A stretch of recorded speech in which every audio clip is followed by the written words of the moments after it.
Sige na, Bi, kumain ka na. Yan, kain. Yan. Tinitingnan niya po ako.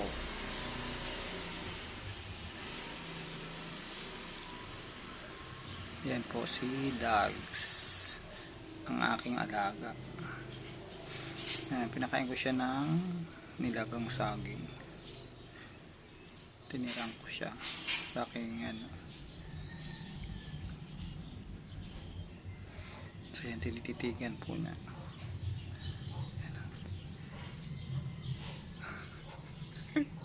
Nakatingin.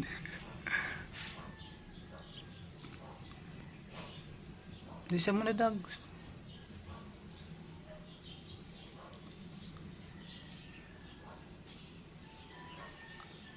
White yan. Bilisan mo na, be. So yan, guys. So, siguro mga ilang weeks na pa siya dito. Ang tagal na po ito. So yan. Bye. Hindi siya kakain. Tinitingnan niya ako.